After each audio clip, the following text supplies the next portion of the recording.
जय हिंद साथियों, इस वीडियो के अंदर आपका पूछा गया बहुत ज़्यादा सवाल है। आप पिछली वीडियो का कमेंट आप उठा के देखेंगे तो बहुत ज़्यादा सवाल पूछा गया है कि सर हमारा सेंटर कहाँ कहाँ पर जा सकता है। जैसे मैंने आपको मंडल का बताया था, आपको पता है। अब सवाल ये है कि सब अदर स्टेट का, जैसे बिहार का, एमपी का, राजस्थान का, दिल्ली का, इधर आपका हरियाणा का, उत्तराखंड का, ये सब अदर स्टेट हैं, इनके कहाँ पर जाएंगे। आप सबको पता होगा नोटिस आया था और वो नोटिस मैंने आपको दिखा भी दिया था और उस नोटिस में आपको मैंने साफ साफ दिखा दिया था कि भाई देखिएगा, आपका जो सेंटर है वो मेल का, आपको पता होगा कि मंडल से बाहर जाएगा एंड जो फीमेल है, जो महिला है, उनका जो सेंटर वो अपने जिले को छोड़ करके जाएगा। ठीक है, बगल में हो सकता है, थोड़ी दूर हो सकता है। अब सवाल ये है आपका सबसे ज्यादा कि साहब ये बताएं कि हमारा जो अदर स्टेट वाले हैं उनका कहां कहां जाएगा। मैं दोनों की बात कंबाइंड कर लेता हूं, यूपी वाले हों या फिर अदर राज्य के हों। आप पहले आप थोड़ी सी बात को अच्छे से मेरे भाई थोड़ा सा समझ लीजिएगा, उसके बाद में आपको सारी चीज़ें एकदम क्लियर हो जाएंगी। ये देखिएगा, अब मान लीजिएगा एक बात आप समझिएगा। अब ये समझ, जैसे ये सहारण, ये छोड़िए, मैंने आपको समझा दिया। अगर आपका जैसे मान लीजिए ये वाला क्षेत्र है और इसके अंदर अगर आपका जिला पड़ जाता है, ठीक है, जैसे बहराइच है, श्रावस्ती है, बलरामपुर है, गोंडा है, अगर यहाँ से अगर आप संबंध रखते हैं, मतलब कि अगर आप मेल हैं, अगर आप पुरुष हैं, तो आपका जो सेंटर है वो इसमें तो जाएगा नहीं भाई। आपका जो सेंटर है ना वो यहाँ पर आ सकता है। ठीक है, इस जगह पर जो होता है वो आपका सेंटर जो होता है वो आ सकता है। ज़्यादा डिस्टेंस आपको देखने को नहीं मिलेगा, लेकिन आपका जो क्षेत्र है वो यहाँ पर पड़ता है। ठीक है, आपके मंडल को छोड़ करके आपका जो सेंटर है वो यहाँ पर पड़ जाएगा। बात एकदम समझ में आ रही है? बात एकदम समझ में आ रही है मेरे भाई? बिल्कुल समझ में आना चाहिए, किसी भी तरह का कोई भी डाउट जो है वो नहीं रहना चाहिए। ठीक है, ये वाला क्षेत्र है वो, इस वाले क्षेत्र में आपको जो वो देखने को मिल जाएगा।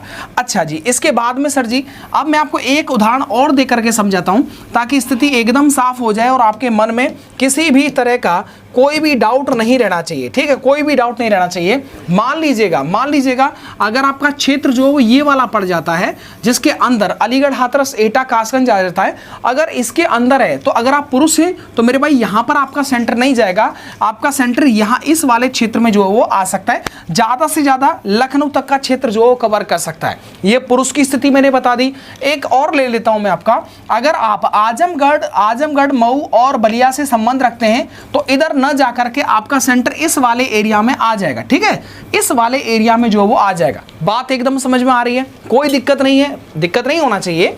ये तो वो स्थिति मैंने आपको बताई जो ये पुरुषों की है और जो यूपी से संबंध रखते हैं, ये वो स्थिति है। अब मैं थोड़ा महिलाओं को बता देता हूं। जैसे मान लीजिएगा कुछ महिला हैं, जैसे मान लीजिएगा ये आपका हरदोई है और ये आपका जो है क्या है मेरे भाई, ये आपका जो है वो हरदोई है।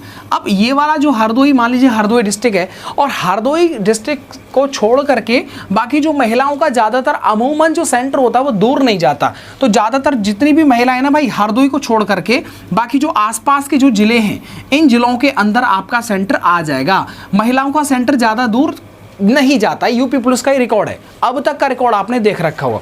ये महिलाओं का स्थिति हो गया। अब एक और सवाल यार, यदि आप सहारनपुर से संबंध रखते हैं तो देखो ऊपर तो भाई जाएगा नहीं, अदर राज्य में तो पेपर कराएगा नहीं, वो यूपी में ही होगा। लेकिन आपका जो सेंटर है वो शामली, मुजफ्फरनगर, बागपत, मेरठ और ये हापुड़, अमरोहा, बस ये वाले इलाके में महिलाओं का जो सेंटर वो पड़ जाएगा। अगर मान लीजिएगा अगर आप देवरिया से हैं या कुशीनगर से महिलाएं हैं तो आपका सेंटर इनको छोड़ करके यहाँ पर आपका जो सेंटर है मेरे भाई वो यहाँ पर ये आपका सेंटर पड़ जाएगा। समझ में बात आ गया? ये तो महिलाओं की स्थिति हो गई। अब मैंने आपको यूपी के पूरा मैंने बता दिया, पुरुष का और महिला का। अब थोड़ी सी मैं बात कर लेता हूं अदर स्टेट वालों का। जैसे देखिएगा, आपको अदर स्टेट में आपको एक एग्जांपल ले लेता हूं। यहां पर पड़ जाता है मेरे भाई बिहार, और बिहार मेल हो या पुरुष हो, अदर स्टेट का पुरुष हो या महिला हो, कोई फर्क नहीं पड़ता। ज़्यादातर उनका जो एग्ज़ाम सेंटर है ना, वो एग्ज़ाम सेंटर भाई आपको ऐसा नहीं कि अगर आप बिहार से हैं तो आपका बलिया में पड़ जाए, बिहार से कुशीनगर में पड़ जाए, पढ़ भी सकता है, लेकिन अमूमन देखा गया है कि इनका सेंटर थोड़ा सा डिस्टेंस में जाता है, थोड़ा सा डिस्टेंस में। यहाँ तक आप देख सकती हैं, ये महिलाओं का सेंटर जो होता है, ये महिला हो या पुरुष हो, वो देखने को मिल जाता है। देखिएगा, हमें पता है कि हम अदर स्टेट यूपी से थे, राजस्थान पुलिस का पेपर देने गए थे और शायद हम जोधपुर हमारा सेंटर पड़ा था, हनुमानगढ़ भी पड़ा था। इस तरह से जो एग्जाम सेंटर देखने को मिलते हैं। हम एमपी पुलिस का भी एग्जाम देने गए तो हमारा सेंटर जो था वो भोपाल पड़ा था। कहाँ पड़ा था मेरे भाई? भोपाल पड़ा था। मतलब काफ़ी डिस्टेंस हो गया ना। तो वैसे अदर स्टेट वाले का फिक्स नहीं होता है। अगर आप एमपी से हैं, अगर आप एमपी से संबंध रखते हैं तो आपका सेंटर मेरे भाई कहीं पर भी पड़ सकता है इस एरिया में। ज़्यादा दूर तो नहीं जाएगा, लेकिन आप इस एरिया को समझ लीजिएगा, कम से कम 10-12 जिले डिस्टेंस आप ओवरऑल देख सकते हैं। बात समझ में आ रहा है। तो अदर स्टेट वाले का फिक्स नहीं होता है, ज़्यादा डिस्टेंस भी उसे आराम से देखने को मिल सकती है, लेकिन क्योंकि ये स्टेट का पेपर है, ये जो होता है वो नेशनल पेपर नहीं है, ठीक है, सेंटर का पेपर नहीं है। सेंटर के पेपर में कहीं से भी कहीं जाया जा सकता है, लेकिन क्योंकि यूपी का है तो अब मान लीजिए यूपी का है तो अब यूपी से बाहर तो जाएगा नहीं मेरे भाई, यूपी से बाहर तो जाएगा नहीं। अब डिपेंड करता है, जैसे मान लीजिएगा अगर आप इस बॉर्डर पे हैं तो इस बॉर्डर से यहाँ तक आने के लिए आपको महाराजगंज तक आने के लिए लगभग आगरा से 17 से 18 घंटे लगते हैं। मैं आपको बता रहा हूँ, ये एक डिस्टेंस हो गया जो सबसे हाईएस्ट होगा ना, सबसे हाईएस्ट आगरा वाला, यहाँ तक पहुँचने के लिए, क्योंकि मेरा साथी है वहाँ नौकरी कर रहा है तो मुझे पता है 17 से 18 घंटे वो यहाँ पर लग जाता है। अच्छा, इसके बाद में एक और देख लीजिएगा, एक और उदाहरण बताता हूँ। अब मान लीजिएगा अगर आप सहारनपुर से बिलोंग करते हैं और आपका एग्जाम सेंटर आगरा में पड़ा, तो देखो सहारनपुर ये रहा, और सहारनपुर से अगर आपका एग्जाम सेंटर अगर आपका आगरा में आता है तो ये जो डिस्टेंस है ना वो 8 घंटे के, मतलब 7 से 8 घंटा आपको यहाँ से यहाँ तक लग जाएगा। तो आप ये मान के चलें कि आप देखिएगा अगर आपका एग्जाम सेंटर, अगर देखिए अगर आप महिला हैं तो सामान्यतः देखने को मिलेगा कि आसपास तो आप बस से इस्तेमाल कर सकती हैं, बस का इस्तेमाल कर सकते हैं, लेकिन अगर आप ट्रेन का इस्तेमाल करेंगे बहुत ज़्यादा भीड़ होती है मेरे भाई, बहुत ज़्यादा। जितना पढ़ाई लिखाई करना वो एकदम पसीने में निकल जाएगा। तो प्रयास करना कि 1 दिन 2 दिन पहले आप चले जाएं और वहाँ पर आराम से एक रूम लेकर के रह सकते, कोई दिक्कत नहीं आएगा।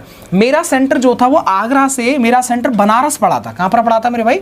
वो बनारस पड़ा था, इस जगह पड़ा था। अब आप देखिएगा यहाँ पर पड़ा था तो मैं यहाँ से 4 दिन पहले गया था, और 4 दिन पहले मतलब एकदम घूमा फिरा, और VHU के अंदर मेरा दोस्त था जो कि शायद बीपी एड कुछ ऐसे कर रहा था फिजिकल इंस्ट्रक्टर के लिए, तो उनके पास में रुका था, मतलब 3-4 दिन में वहीं रुका था, घूमा फिरा था। तो आप ये आराम से अपनी सुविधा के अनुसार देख सकते हैं।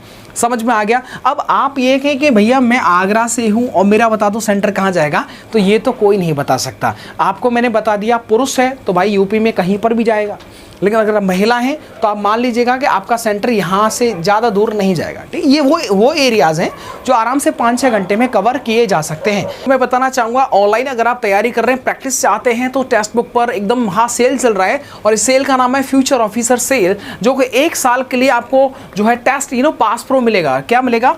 पास प्रो मिलेगा, और इसकी कीमत 527 रुपये है। 527 से और सस्ता लेने के लिए कूपन कोड अप्लाई करना है RCU, तो आपको 12% होता है वो डिस्काउंट मिल जाएगा। आप ऐसा नहीं सिर्फ यूपी पुलिस के री एग्जाम के लिए, अगर आप एक बार ले लेते हैं तो जितने भी टेस्ट हैं अदर वैकेंसी के, वो सब में आप एक्सेस कर पाएंगे। मतलब 527 रुपये खर्च करेंगे, उसमें आप RPF का, SSC GD का देख सकते हैं, यूपी पुलिस का देख सकते हैं, SI का देख पाएंगे, मतलब और SSC का कोई भी एग्जाम हो, CGL हो, MTS हो या फिर CHSL हो, कोई भी अन्य एग्जाम हो, अदर भी राज्य का, Rajasthan police, Haryana police, MP police, Bihar police, Chhattisgarh police, मतलब सारे एग्जाम जो होगा एक ही 527 में एक्सेस कर पाएंगे। तो ये ऑफर बड़ा लिमिटेड है, तो ज़रूर 527 से सस्ता मतलब RCU कूपन कोड अप्लाई करना है। क्या करना है आपको? RCU, क्या करना है? RCU। तो डिस्क्रिप्शन में इसका लिंक दे रखा है, और जाइए एंड बाय करिए। Thank you.